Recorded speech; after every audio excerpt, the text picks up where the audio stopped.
Hello. Welcome to a reading from the Bible, Leviticus Chapter 14.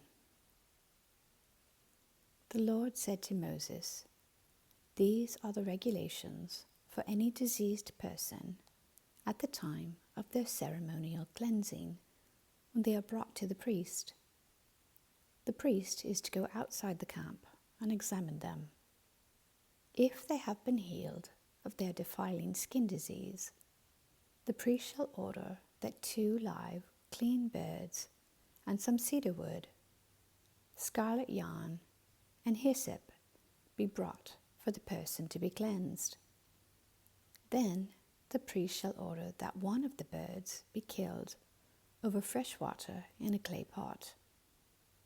He is then to take the live bird and dip it, together with the cedar wood, the scarlet yarn, and the hyssop, into the blood of the bird that was killed over the fresh water. 7 times he shall sprinkle the one to be cleansed of the defiling disease, and then pronounce them clean. After that, he is to release the live bird in the open fields. The person to be cleansed must wash their clothes, shave off all their hair, and bathe with water. Then they will be ceremonially clean. After this, they may come into the camp, but they must stay outside their tent for 7 days. On the 7th day, they must shave off all their hair. They must shave their head, their beard, their eyebrows, and the rest of their hair. They must wash their clothes and bathe themselves with water, and they will be clean.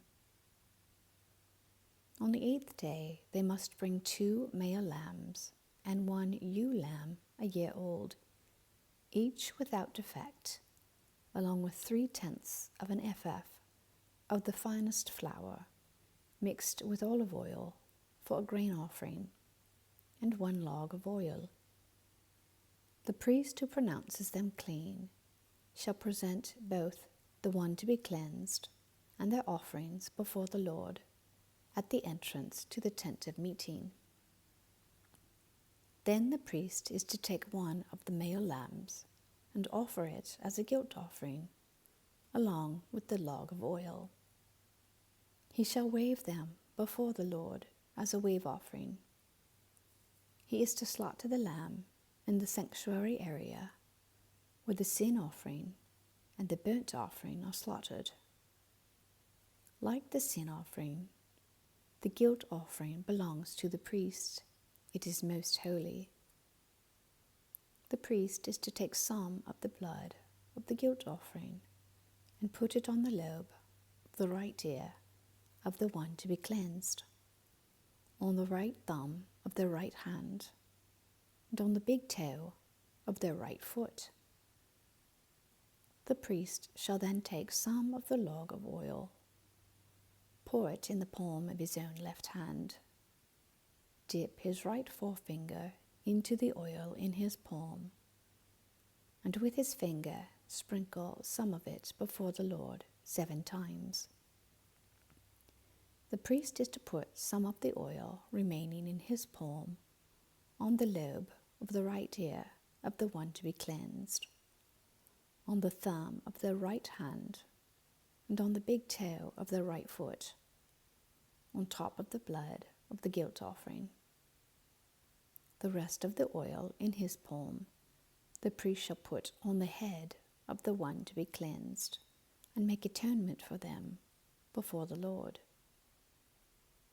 Then the priest is to sacrifice the sin offering and make atonement for the one to be cleansed from their uncleanness. After that, the priest shall slaughter the burnt offering and offer it on the altar, together with the grain offering, and make atonement for them, and they will be clean. If, however, they are poor and cannot afford these, they must take 1 male lamb as a guilt offering, to be waved to make atonement for them. together with 1/10 of an ephah of the finest flour, mixed with olive oil, for a grain offering, a log of oil, and 2 doves or young pigeons, such as they can afford, one for a sin offering and the other for a burnt offering.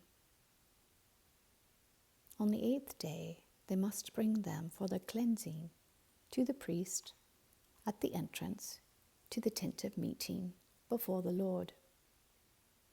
The priest is to take the lamb for the guilt offering, together with the log of oil, and wave them before the Lord as a wave offering. He shall slaughter the lamb for the guilt offering, and take some of its blood, and put it on the lobe of the right ear of the one to be cleansed, on the thumb of the right hand, and on the big toe of the right foot. The priest is to pour some of the oil into the palm of his own left hand, and with his right forefinger sprinkle some of the oil from his palm 7 times before the Lord. Some of the oil in his palm he is to put on the same places he put the blood of the guilt offering, on the lobe of the right ear of the one to be cleansed, on the thumb of the right hand, and on the big toe of the right foot. The rest of the oil in his palm the priest shall put on the head of the one to be cleansed, to make atonement for them before the Lord. Then he shall sacrifice the doves or the young pigeons, such as the person can afford, one as a sin offering and the other as a burnt offering, together with the grain offering. In this way the priest will make atonement before the Lord on behalf of the one to be cleansed. These are the regulations for anyone who has a defiling skin disease and who cannot afford the regular offerings for their cleansing. The Lord said to Moses and Aaron, "When you enter the land of Canaan, which I am giving you as your possession, and I put a spreading mold in a house in that land, the owner of the house must go and tell the priest, 'I have seen something that looks like a defiling mold in my house.' The priest is to order the house to be emptied before he goes in to examine the mold, so that nothing in the house will be pronounced unclean. After this, the priest is to go in and inspect the house. He is to examine the mold on the walls, and if it has greenish or reddish depressions that appear to be deeper than the surface of the wall, the priest shall go out the doorway of the house and close it up for 7 days. On the 7th day, the priest shall return to inspect the house. If the mold has spread on the walls, he is to order that the contaminated stones be torn out and thrown into an unclean place outside the town. He must have all the inside walls of the house scraped, and the material that is scraped off dumped into an unclean place outside the town. Then they are to take other stones to replace these, and take new clay and plaster the house.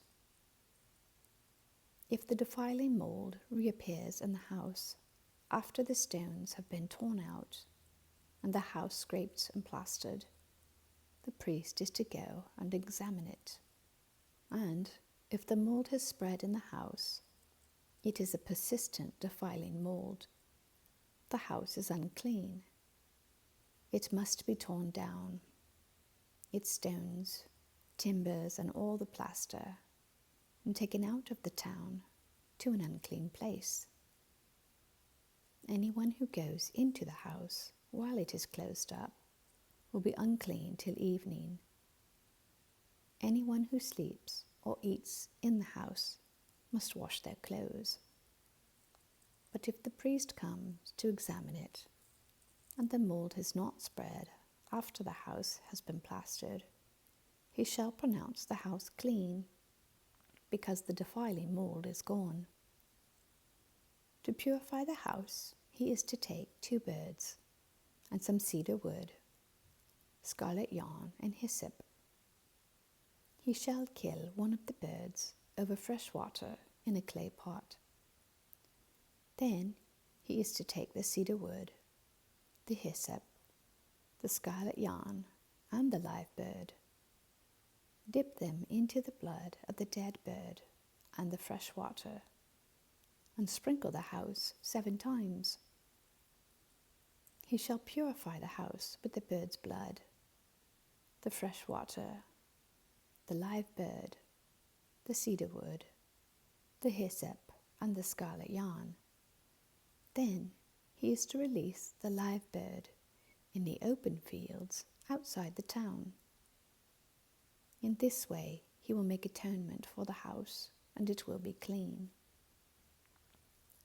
These are the regulations for any defiling skin disease, for a sore, for defiling molds in fabric or in a house, and for a swelling, a rash, or a shiny spot, to determine when something is clean or unclean.